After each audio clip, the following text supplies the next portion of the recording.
Hey guys, what's going on? It's your boy, the Mad Kiger, and up here today I thought I would do a little bit of an update on how I'm getting on with my Nintendo Switch and what games I have been playing. But before we do that, I got a couple more Nintendo Switch games and one more 4K Blu-ray. Got the Dark Crystal on 4K Blu-ray. And the reason I got this is because last night when I was watching the Terminator on 4K, I was watching it on my Xbox One S, sorry. And for some reason it kept like cutting out and glitching out. And the disc wasn't dirty or anything. I cleaned it and it just wasn't doing anything.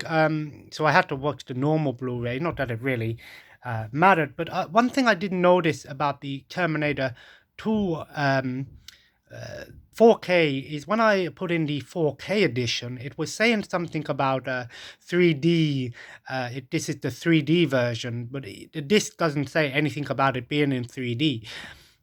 So the reason I got this is because next time I watch a 4K Blu-ray, I will try this with because this is new sealed, so that it rules out any problem with the actual disc.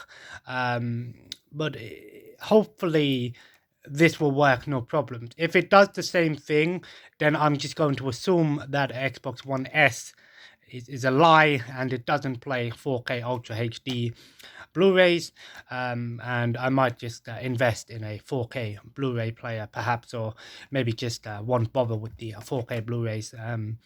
I've got like Netflix and things which have a lot of films in 4K, and to be honest, a Blu-ray on a 4K TV looks fantastic anyway. So, yeah, that's why I got this one. But it's a classic movie, and I actually haven't watched this one, so yeah. I know that I probably get a lot of hate for that, but I just wanted this for a tester, and not a bad movie to go with.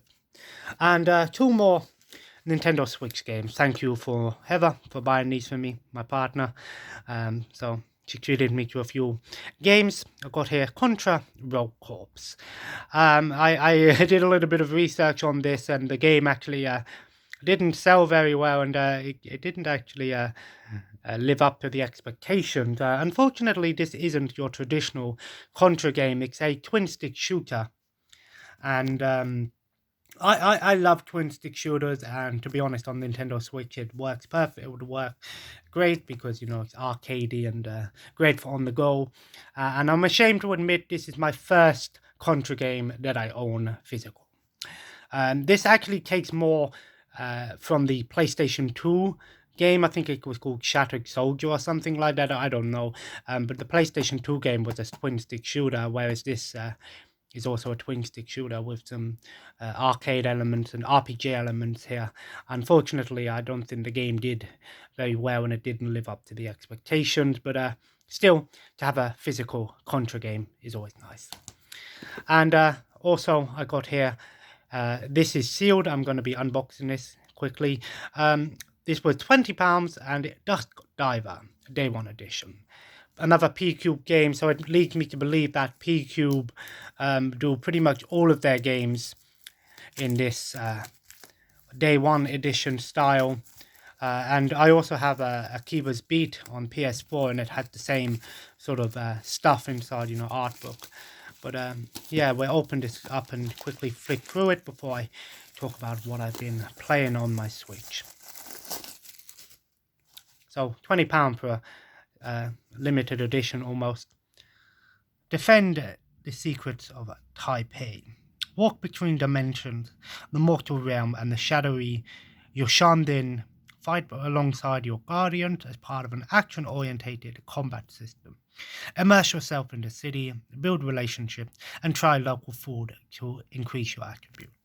So, unlike the last P-Cube limited edition or Day 1 edition or Big Box edition game that I got, which was a very straightforward visual novel, this has more of an action theme to it. So, yeah, try to open this without doing too much damage.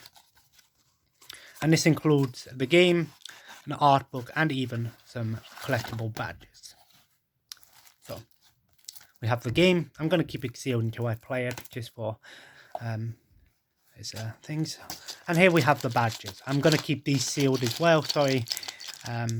Just because I don't really want to open up, and I'm trying to be a bit more careful with my collector's editions, and because this is new, this might be worth a bit of money in a few years time, you never know. But yeah, Dust Diver, collectible badges there. Pretty cool. PT Dusk, BTG, LTG, P-Cube. Gonna keep these sealed for now.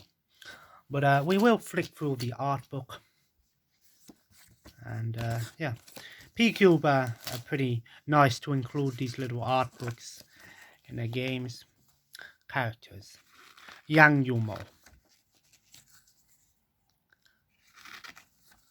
It's nice to get little bonuses like this, and for £20 for a new game, I'm not going to say no to that. Leo.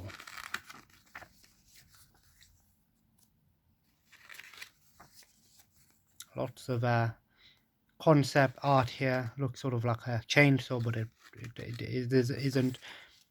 Bahet. Or Bahet.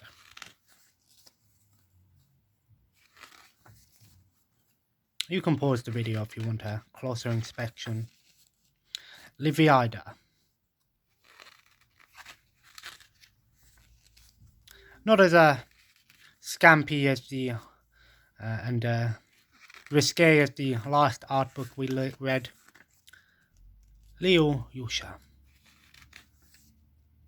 Neymar. Or Nima. Boss. Guess this character is a boss. Lots of inquiries. Background. Of course, P-Cube love their anime style things. Whether this is an anime or not, let me know. Lots of in-game stuff here. Early artwork here. Some sort of gems and crystals here. Chaos Beasts. Guessing the guardians of the game. Really nice colours as well.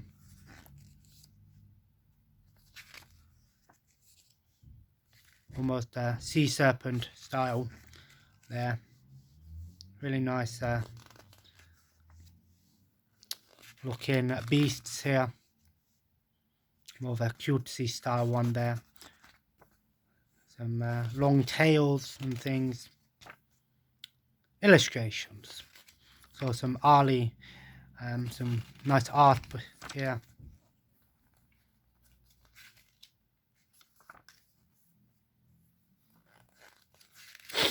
Yeah, really like these little art books. Special.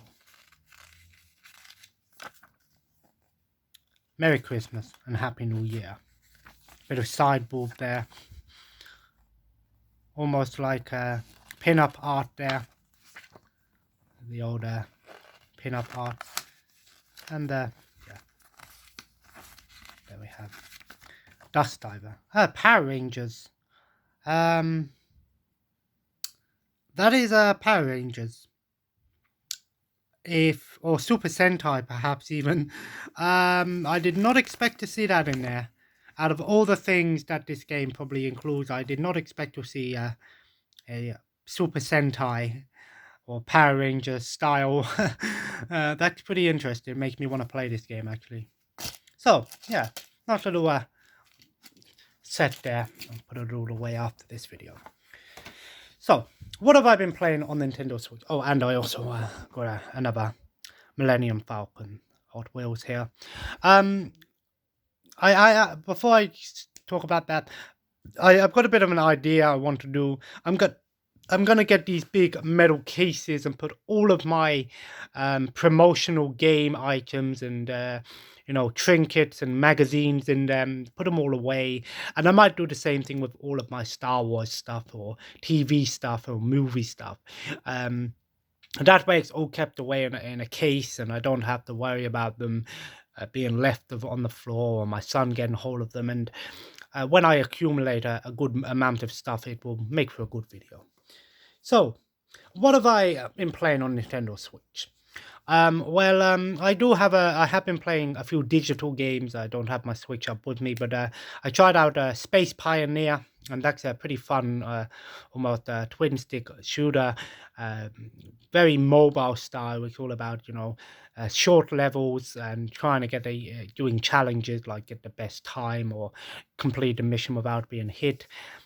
So one of those sort of games, and uh, with like leveling up and getting new upgrades and having to grind for coins and things. Not a bad game. Um, that Preventive Strike game was probably the worst game I played. Not that the game was bad, it just one major flaw: the helicopter that you fly is basically the whole size of the screen, so you just pretty much get destroyed within the first screen. It's ridiculous. Um, so I also played at that Mother Russia Bleeds, which is a pretty fun adult version of Streaks of Rage. Lots of violence and adult themes in there, in a humorous way, of course, but pretty dark beat 'em up game and stuff like that. So. I've played a lot of my digital games here and there just to try them out because they were cheap. But the three physical games that I have played, I kind of tried a little bit of Bloodstain. I've only pretty much done the first part of the game where you fight the first boss and get into the castle. And yeah, this is a great nod to Castlevania Symphony of the Night. In fact, the name is very similar, just changed out one word, ritual and bloodstain, of course, but it just changed ritual over from symphony. It does. I can't really compare it because I haven't played Symphony of the Night, but I can only go on what I know. But yeah, it's a pretty fun sort of Metroidvania um, game with all of the Symphony of the Night aspects, with the leveling up and getting new magic and spells and crafting and stuff. So it does have modern day RPG elements in here, but it's a really well crafted game, and it's beautiful. It's a very nice 2.5D graphics. With some anime style characters and yeah, really well looking game. We'll be putting more time into it as we go on, but this is a good game you can go back and forth to because you play it for a bit and enjoy it and then sort of go on from there. But yeah, enjoyed this one. I also started playing Hyrule Warriors, and I'm going to be playing this again soon. I've got to say that this is everything I ever wanted. Of course, I love the Warriors games. That much is true. But this Zelda one, it is pretty much the Wii U version and the 3DS version with pretty much combined. It is really fun, actually. Probably not the Zelda game that everyone wants, but it's a nice spin-off of the Zelda series, and lots of Zelda characters to choose and play. Lots of noticeable and memorable characters, of course, Skull Kids in here, and all of the enemies like the Dodongos and the I don't know all of the names for the characters, Tektites or whatever. It's been a while since I did some Zelda lore, but yeah, it's a really fun game and great hack and slash. What interested me is that you can play the game with Warriors controls or Zelda controls. So maybe if you play it with Zelda controls, it will be more like a Zelda game, I guess, or the modern Zelda games like Breath of the Wild, I guess. But I of course choose the Warriors controls because I'm the Warriors fan. But yeah, this is a great way for me to get a little bit of a Zelda lore here and there, big battles, and all of those fun stuff that Warriors games have intrigued me over the years. And this might be one of the best exclusive Warriors games out there.